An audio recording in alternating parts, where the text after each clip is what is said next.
दूसरे पर परिवारवाद का आरोप लगाने वाले खुद भारतीय जनता पार्टी एक व्यक्तिवाद की पार्टी बनकर रह गई है। इसी के दायरे में आपका सबसे पसंदीदा जो है ना एजेंसी ईडी और सीबीआई, जिसको विपक्ष के पीछे छोड़ रखे हैं, वो भी भारतीय संविधान के दायरे में ही आता है। इकोनॉमिक एडवाइजर तक आर्टिकल लिख चुके हैं संविधान बदलने की, और आप क्या बात करते हैं, आप हम पर आरोप लगाते हैं। अरे इनको तो यह भी नहीं मालूम होगा कि संविधान में बनाने में कितना दिन लगे थे। उसका डेटा आया हुआ है, मोर देन 80% उन राज्यों से आए हैं जहां पर भारतीय जनता पार्टी की सरकार है। सेकुलर होगा तो माइनॉरिटी नहीं हो सकता, मगर पंडित नेहरू का बहुत आग्रह है कि माइनॉरिटी होना चाहिए, इसलिए सेकुलर नहीं होगा।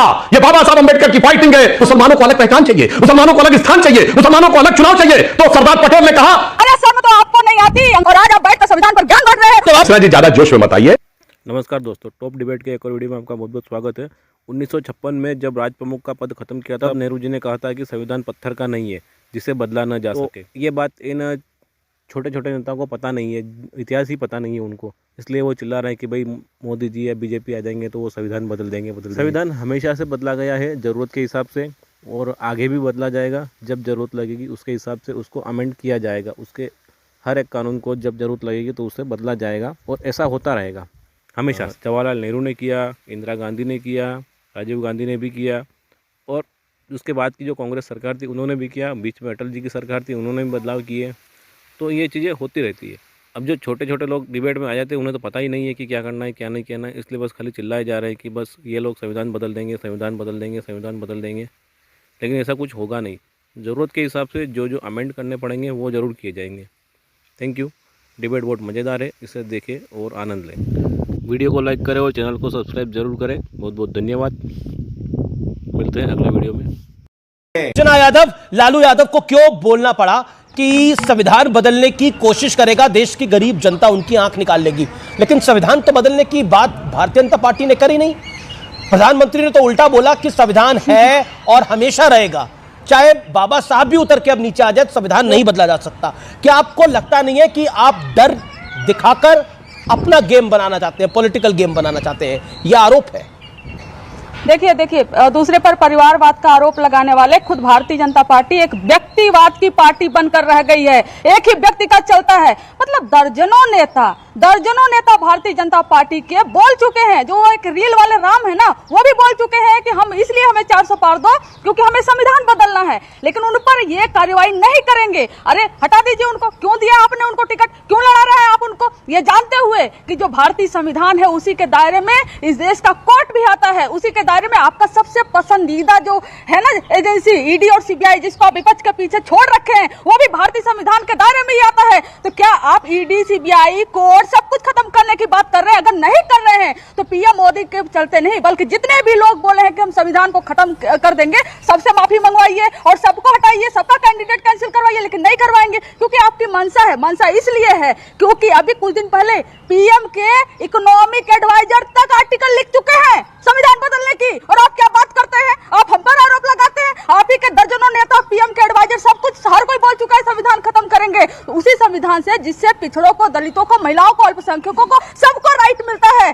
तो क्या आप सबका राइट खत्म कर देना चाहते हैं? और जिस दिन आप संविधान खत्म करने की कोशिश करेंगे, जनता सड़क पर उतर आएगी। वही बात लालू जी ने कहा था, ये बात आप कान खोलकर सुन लीजिए। अगर ऐसा नहीं है तो उनको बंद करिए और बोलिए सबको माफी मांगे, आपका कोई अधिकार नहीं। अरे इनको तो यह भी नहीं मालूम होगा कि संविधान में बनाने में कितना दिन लगे थे और संविधान सभा की कितनी बैठकें हुई थी, और इनका एक लेकिन देखिए मैं कंचना यादव, आप राष्ट्रीय जनता दल की नुमाइंदगी है, आप करती हैं। 2014 में क्या कहा गया कि नरेंद्र मोदी आएगा तो संविधान बदल देगा, मुसलमानों का रहना दूभर हो जाएगा, ये कहा गया। कुछ हुआ? कुछ नहीं हुआ। 2019 में कहा गया, 2019 के अंदर कंचना यादव जी 2019 में कहा गया ये देश का आखिरी चुनाव है। हर पॉलिटिकल पार्टी ने यह बात बोली जो नरेंद्र मोदी और भारतीय जनता पार्टी के विरोध में थी, ये देश का आखिरी चुनाव है। चुनाव हो रहा है, आप भी चुनाव लड़ रही हैं, आपको जीतने की उम्मीद है ना? इस देश में जीतने की उम्मीद है ना? मैं आपको बता रही हूँ, इस जितने भी भड़काऊ भाषण दिए गए हैं, जितने भी भड़काऊ भाषण इस देश में अल्पसंख्यकों के खिलाफ दिए गए हैं, उसका डेटा आया हुआ है। मोर देन 80% उन राज्यों से आए हैं जहां पर भारतीय जनता पार्टी की सरकार है। चड्ढा समझाओ, इसे समझाओ। ये और ये शांति की बात करते हैं। अरे मणिपुर में आग लग गया, 2 समुदाय लड़ रही थी आपस में, लेकिन कब गए देश के गृह मंत्री? कब गए? जब चुनाव आ गया। और कहते क्या है नहीं, उससे पहले गए गृह मंत्री, 4 दिन वहां पे वो रुके। सरकार का पूरा उपाय था। ठीक है, मैं जवाब लेता हूं, गृह मंत्री उससे पहले गए थे, उन्होंने फ्लोर ऑफ द हाउस पे भी इस बात को बोला था। सुधांशु त्रिवेदी में हल्ला हो गया, क्योंकि सुधांशु का रिप्लाई जरूरी है। सुधांशु जब 1990 में भाजपा का उत्थान शुरू हुआ तब भी हल्ला मचाया गया था। भाजपा के खिलाफ सदैव खौफ की सियासत की जाती है। याद करिए उस जमाने में हमारी मान्यता समाप्त करने के लिए अर्जुन सिंह ने जाके रिट लगाई थी, भाजपा आएगी इन सबको खा जाएगी। हम सत्ता में आए और सबसे बेहतर शासन चलाया। फिर खौफ पैदा किया गया कि भाजपा आएगी सारी कंपनियों को भगा देगी, ये स्वदेशी वाले। फैक्ट ये हुआ, हमारी केंद्र में सरकार आई जब वाजपेयी जी की, तो हमने सेकंड स्टेज इकोनॉमिक रिफॉर्म्स किया। फिर मोदी जी के लिए कहा गया आएगी तो मुसलमानों को खा जाएगी। क्या हुआ? फैक्ट ऑफ द मैटर है कि सबसे बेहतर काम होना शुरू हुआ। ये तो संविधान की अवहेलना कर चुके हैं। इस देश में संविधान बदला गया था कि नहीं? बोलिए। अभी सीए केंद्र से पारित कानून है, उसके खिलाफ राज्य विधानसभाएं प्रस्ताव पारित करती हैं। यह संविधान के अनुरूप है, संविधान की धज्जियां उड़ाना है। केंद्र की एनआईए एजेंसी जाएगी और उस पर हमला होगा एक राज्य में, बंगाल में। यह संविधान की धज्जी उड़ाना है कि नहीं? प्रधानमंत्री कहेगा तो बंगाल के मुख्यमंत्री कहेंगे मैंने फोन पे बात ही नहीं की। यह संविधान की धज्जी उड़ाना है? यह बताइए। आम आदमी पार्टी के नेता जेल से सरकार चलाएंगे और कहेंगे संविधान इनके आने पे बचा रहेगा। और मैं कहना चाहता हूं इस देश में एक बार संविधान समाप्त किया गया था, वो जो कर चुके हैं वो बताएं ना। सारे मानवाधिकार समाप्त कर दिए गए थे, आपको उठा के जेल में रखा जा सकता था, जेल में आप हमेशा के लिए रहेंगे, कोर्ट में आप जा नहीं सकते, और पुलिस को आपको कोर्ट में प्रोड्यूस ही नहीं करना है। हुआ था कि नहीं इस देश में? गजब बेइज्जती है। जिसे कहें जो आरजेडी ने फैलाया कि आप लोग आरक्षण को समाप्त करना चाहते हैं, जो मोहन भागवत जी के शब्दों से उन्होंने निकाला, उसके बूते पर आपको एक चुनाव हरा चुकी है, इसलिए लगता है उनको कि यह सिक्का चल जाएगा।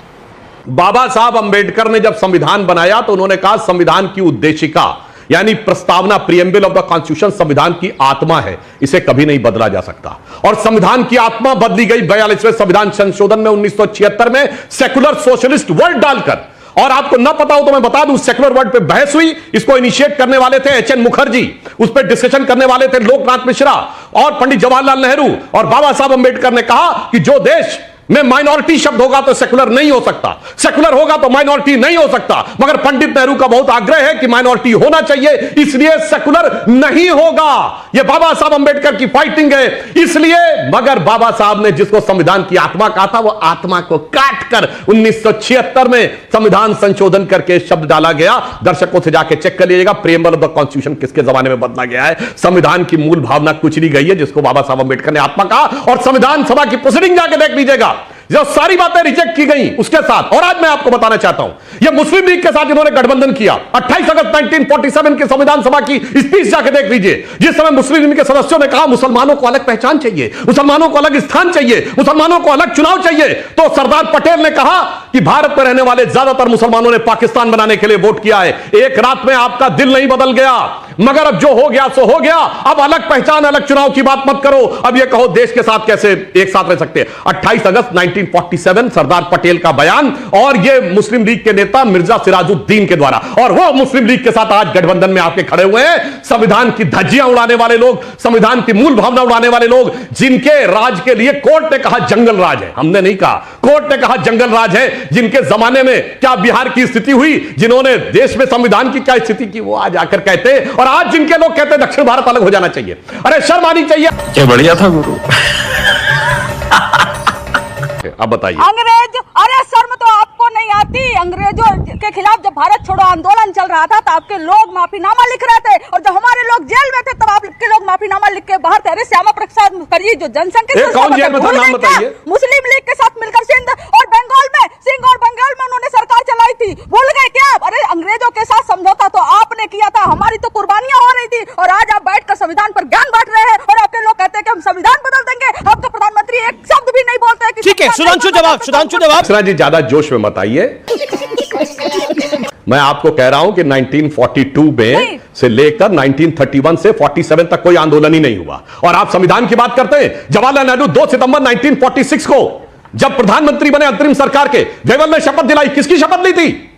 क्वीन की निष्ठा की शपथ ली थी, यूनियन जैक के झंडे के नीचे शपथ ली थी, ब्रिटिश सरकार के प्रति निष्ठा की शपथ लेने वाले लोग आज आके कहते हैं कि अरे भाई सुनिए, कंचना जी, ये अनफेयर है। फैक्ट है।